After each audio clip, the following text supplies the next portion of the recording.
इस मूवी के स्टार्ट में हम देखते हैं एक प्रिंस को जिसने अपने पैलेस को काफी खूबसूरत बना कर रखा हुआ था। वो अपने पैलेस में खूबसूरत लड़कियों को बड़ी बड़ी दावतें दिया करता था। एक रात बहुत तेज तूफान आ जाता है। उस तूफान से बचने के लिए एक गरीब बूढ़ी औरत प्रिंस के महल में आ जाती है। अब ऑब्वियसली वो औरत बूढ़ी थी, इसीलिए शक्ल सूरत से प्यारी नहीं थी। अब वो बूढ़ी औरत प्रिंस के ऑनर में उसे रोज फ्लावर गिफ्ट देती है। प्रिंस सोचता है कि इस बूढ़ी औरत की हालत खराब है, वो एक बूढ़ी औरत है और उसकी शक्ल सूरत भी प्यारी नहीं है, इसीलिए वो उस बूढ़ी औरत का मजाक बनाता है, हंसने लगता है और उस बूढ़ी औरत की इंसल्ट करते हुए प्रिंस ने उसके फ्लावर को फेंक दिया। वो बूढ़ी औरत प्रिंस को काफी समझाती है कि खूबसूरती कभी भी इंसान के चेहरे पर नहीं होती, बल्कि वो इंसान के दिल में पाई जाती है। लेकिन प्रिंस उससे कोई बात सुनने को तैयार ही नहीं था और देखते ही देखते वो बूढ़ी औरत एक खूबसूरत लेडी में बदल गई। असल में वो बूढ़ी औरत एक जादूगरनी थी जो कि किसी बूढ़ी औरत का रूप लेकर प्रिंस के पास आई थी ताकि वो प्रिंस को आजमा सके। वो जादूगरनी समझ गई थी कि प्रिंस के दिल में प्यार नाम की कोई चीज है ही नहीं, इसीलिए वो प्रिंस को अपने मैजिक से जानवर यानी बेस्ट बना देती है। प्रिंस उस जादूगरनी से काफी रिक्वेस्ट करता है कि वो ऐसा ना करे, लेकिन वो उसकी एक नहीं सुनती। जादूगरनी के इस मैजिक की वजह से सब लोग आहिस्ता आहिस्ता प्रिंस को भूलने लगे। यहाँ पर हम ये जान पाते हैं कि उस जादूगरनी ने प्रिंस को जो फ्लावर दिया था वो कोई आम फ्लावर नहीं था, बल्कि मैजिकल फ्लावर था, जादुई फूल था वो। और फ्लावर एक्सेप्ट ना करने पर उस जादूगरनी ने प्रिंस को ये कर्ज दे दिया और ये कर्ज तभी खत्म होगा जब प्रिंस को उस फ्लावर की आखिरी पेटल यानी पंखुड़ी गिरने से पहले किसी से प्यार हो जाए और वो भी प्रिंस से प्यार करे।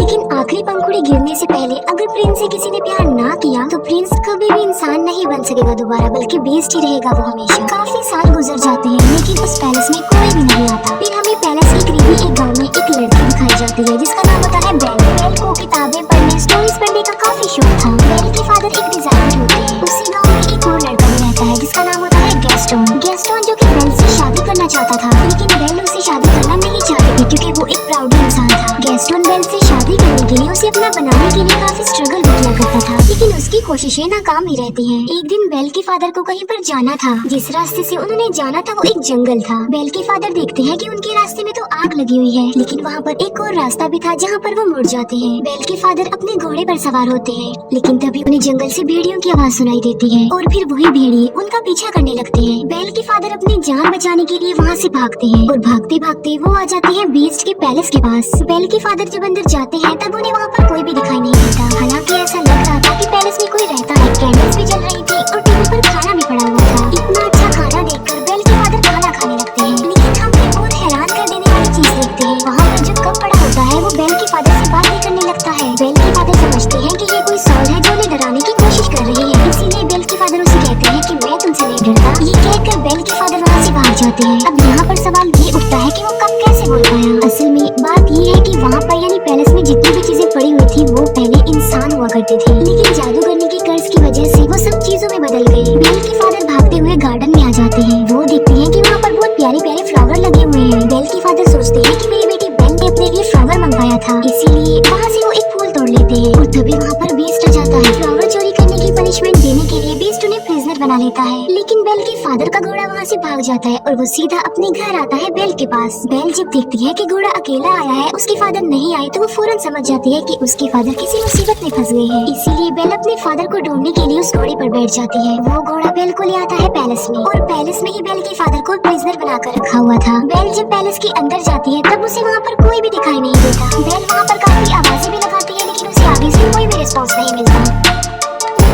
बेल वहाँ पर आवाजें सुन पा रही थी, लेकिन उसे वहाँ पर कोई भी नजर नहीं आ रहा था। बेल उस जगह पर पहुँच जाती है जहाँ पर उसके फादर को कैद करके रखा गया था, प्रिजनर बनाकर। बेल के फादर उसे बताते हैं कि ये सारा महल जिंदा है, इसीलिए जितना जल्दी हो सके तुम यहाँ से भाग जाओ। कहीं ऐसा ना हो कि वो तुम्हें देख ले। मैंने तुम्हारे लिए फ्लावर तोड़ा था और उसने मुझे पनिशमेंट देने के लिए यहाँ पर कैद कर दिया। लेकिन बेल के वहाँ से निकलने से पहले ही बीस्ट वहाँ पर आ जाता है। बेल उसे देखकर काफी डर जाती है, घबरा जाती है, क्योंकि जाहिर सी बात है वो बीस्ट था तो काफी खतरनाक लग रहा था और काफी डरावना भी। लेकिन बेल बीस्ट को ये बात शो होने नहीं देती कि वो उसे डर रही है। बेल कहती है कि मैं अपने फादर से मिलना चाहती हूँ, लेकिन बीस्ट ऐसा नहीं चाहता था कि वो अपने फादर से मिले। बेल बीस्ट को कहती है कि तुम कितने जालिम इंसान हो, एक छोटी सी गलती के लिए तुम इतनी बड़ी सजा दे रहे हो। उन्होंने सिर्फ एक फ्लावर ही तो तोड़ा है और ऐसा करने के लिए मैं नहीं उन्हें कहा था, इसीलिए मैं हर सूरत अपने फादर से मिलूंगी। बीस्ट उसे बताता है कि अगर ये दरवाजा एक बार खुल गया और उसके बाद बंद हो गया तो ये दोबारा कभी भी नहीं खुल पाएगा। ये कहते ही बीस्ट डोर को ओपन कर देता है। बेल अंदर जाती है और अपने फादर से मिलती है, लेकिन वो अपने फादर को बाहर की तरफ पुश कर देती है और इसके बाद दरवाजा बंद कर देती है। अब बीस्ट के अकॉर्डिंग वो दरवाजा दोबारा नहीं खुल पाएगा, इसीलिए वो बेल के फादर को अंदर नहीं डाल सकता। बेल के फादर की जगह पर अब खुद बेल वहाँ पर कैद हो गई थी। इसके बाद बीस्ट बेल के फादर को वहाँ से उसे जाकर आजाद कर देता है, उसे छोड़ देता है। अब बेल वहाँ पर कैद हो जाती है, लेकिन जब बीस्ट वहाँ पर नहीं होता तभी घड़ी और एक कैंडल स्टैंड बेल के पास आते हैं। ये चीजें इंसान थी, लेकिन कर्ज की वजह से घड़ी और कैंडल स्टैंड भी चेंज हो गई है। लेकिन ये इंसानों की तरह ही सब कुछ कर सकते हैं, सुन सकते हैं, बोल सकते हैं, चल भी सकते हैं। वो दरवाजा खोल देते हैं और बेल को कहते हैं कि तुम हमारे साथ साथ आओ। वो बेल को कहते हैं कि हम तुम्हें रहने के लिए एक अलग रूम देंगे, क्योंकि वो समझ गए थे कि बेल ही वो लड़की हो सकती है जो उन्हें इस कर्ज से आजाद करवाएगी। वो बेल को रहने के लिए एक रूम देते हैं। जब इस बात का बीस्ट को पता चलता है तो उसे काफी गुस्सा आता है, इसीलिए वो घड़ी और कैंडल स्टैंड को डांटता है और उन पर गुस्सा करता है, जिस पर वो दोनों कहते हैं कि शायद यही वो लड़की है जो हमें इस कर्ज से आजाद करवाएगी। तुम्हें उसके करीब जाना चाहिए, उसे इम्प्रेस करना चाहिए और उसे प्यार भी करना चाहिए। वो बीस्ट को मशवरा देते हैं कि तुम बेल के पास जाओ और उसे अपने साथ खाने के लिए इनवाइट करो। ये बात सुनकर बीस्ट को उन पर गुस्सा आता है। वो उनसे कहता है कि क्या तुम पागल हो गई हो कि मैं एक चोर की बेटी को खाने के लिए इनवाइट करूं, उसके साथ खाना खाऊं? ऐसा कभी भी पॉसिबल नहीं हो सकता। लेकिन जब उसके सारे लोग उसे काफी इंसिस्ट करते हैं तो वो इस बात के लिए मान जाता है, क्योंकि उन सबके कर्ज होने के रीजन कोई और नहीं बल्कि बीस्ट है। बीस्ट बेल के पास जाता है। वो बेल को कहता है कि तुम मेरे साथ खाना खाओगे, लेकिन इसे तुम कोई रिक्वेस्ट मत समझना। बेल उसे कहती है कि तुम क्या पागल हो? पहले तुमने मेरे फादर को प्रिजनर बनाया, फिर मुझे कैद कर लिया और अब मेरे साथ खाना खाना चाहते हो। बीस्ट दरवाजे को जोर जोर से पीटता है और कहता है कि जो भी हो जाए तुम तो मेरे साथ खाना खाओगी। बेल कहती है कि चाहे मैं भूखी मर जाऊं, लेकिन मैं तुम्हारे साथ खाना नहीं खाऊंगी। जिस पर बीस्ट कहता है कि चलो ठीक है, मैं तुम्हारी ये ख्वाहिश भी पूरी कर देता हूँ, तुम्हें भूखा ही मारूंगा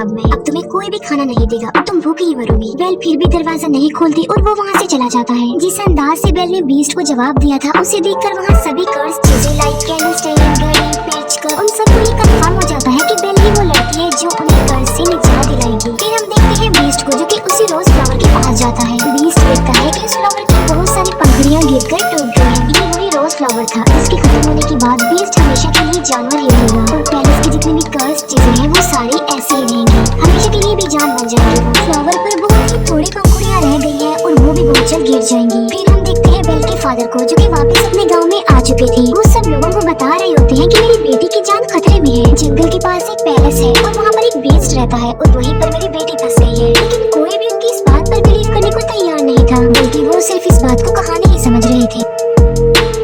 लेकिन गैस्टोन जो कि बेल से शादी करना चाहता था, वो बेल के फादर को इम्प्रेस करने के लिए कहता है कि मैं तुम्हारी बात पर यकीन करता हूँ, मैं तुम्हारे साथ जाऊंगा तुम्हारी बेटी को बचा लाने के लिए। तब गैस्टोन और उसका एक साथी बेल के फादर के लिए जंगल के रास्ते निकल पड़ते हैं। जिस रास्ते पर बेल के फादर गए थे वो रास्ता इन्हें कहीं पर मिलता ही नहीं है। गैस्टोन को इस बात पर काफी गुस्सा आता है। वो बेल के फादर को कहता है कि तुम्हारा दिमाग खराब हो गया है, कोई बीस्ट नहीं होता। गैस्टोन बेल के फादर को ये भी कह देता है कि मैं तुम्हारी बेटी से प्यार करता हूँ और मैं उससे शादी करूंगा। जिस पर बेल के फादर कहते हैं कि तुम्हारी ये ख्वाहिश कभी भी पूरी नहीं हो सकती। इस बात पर गैस्टोन को काफी गुस्सा आता है। वो बेल के फादर के हाथ पांव बांध देता है और उन्हें एक ट्री के नीचे मरने के लिए छोड़कर वहाँ से चला जाता है, क्योंकि वो भेड़ियों का इलाका था और भेड़िए उन्हें मारकर खा लेंगे। फिर हम एक लेडी को देखते हैं जिसे उसके गाँव से निकाल दिया गया था और उसका नाम था अगाथा। अगाथा बेल के फादर की जान बचा लेती है और उन्हें आजाद कर देती है। पैलेस में हम बेल को देखते हैं जो कि उसी रोज फ्लावर के पास आ जाती है। बेल उस फ्लावर को भी टच करने ही वाली होती है कि वहाँ पर आ जाता है बीस्ट। बीस्ट उसे कहता है कि तुम्हें अंदाजा नहीं कि तुम अभी क्या करने वाली थी, अभी हम सब के सब मारे जाते। बीस्ट गुस्से में आकर बेल से कहता है कि चली जाओ यहाँ से। तब बेल रोते हुए वहाँ से भागकर चली जाती है। घोड़ी पर बैठकर जब बेल जंगल पार कर रही होती है तब वहाँ पर बहुत सारे भेड़िए आकर बेल को चारों तरफ से घेर लेते हैं। लेकिन इससे पहले कि वो भेड़िए बेल को कोई नुकसान पहुँचाते वहाँ पर बीस्ट आ जाता है। वो उन भेड़ियों का काफी मुकाबला करते हैं, उन्हें काफी मारता है। बीस्ट उन सब भेड़ियों को वहाँ से मार भगाता है, लेकिन इस लड़ाई के दौरान वो खुद भी इंजर्ड हो जाता है। बेल अभी घोड़े पर बैठकर वहाँ से जाने ही वाली होती है तो वो देखते हैं कि बीस्ट जमीन पर गिर गया है, क्योंकि वो काफी इंजर्ड है, उसकी हालत काफी खराब हो गई है। अब क्योंकि बीस्ट ने बेल की जान बचाई थी, उसे नई जिंदगी दी थी, इसीलिए बेल वहाँ से जाने की बजाय उसके पास आ जाती है। बेल उससे कहती है कि मैं तुम्हें उठा नहीं सकती, इसीलिए तुम्हें हिम्मत करके खुद ही उठना होगा। बड़ी मुश्किल से हिम्मत करते हुए बीस्ट खड़ा हो जाता है। बेल उसे अपने साथ घोड़े पर बिठाकर पैलेस में वापस ले आती है। बेल एक बार फिर से वापस उसी पैलेस में आ गई थी। पैलेस की सारी कर्ज चीजें बेल को देखकर काफी खुश हो जाती है, क्योंकि वो चाहते थे कि बेल यही रहे इसी पैलेस में। बेल और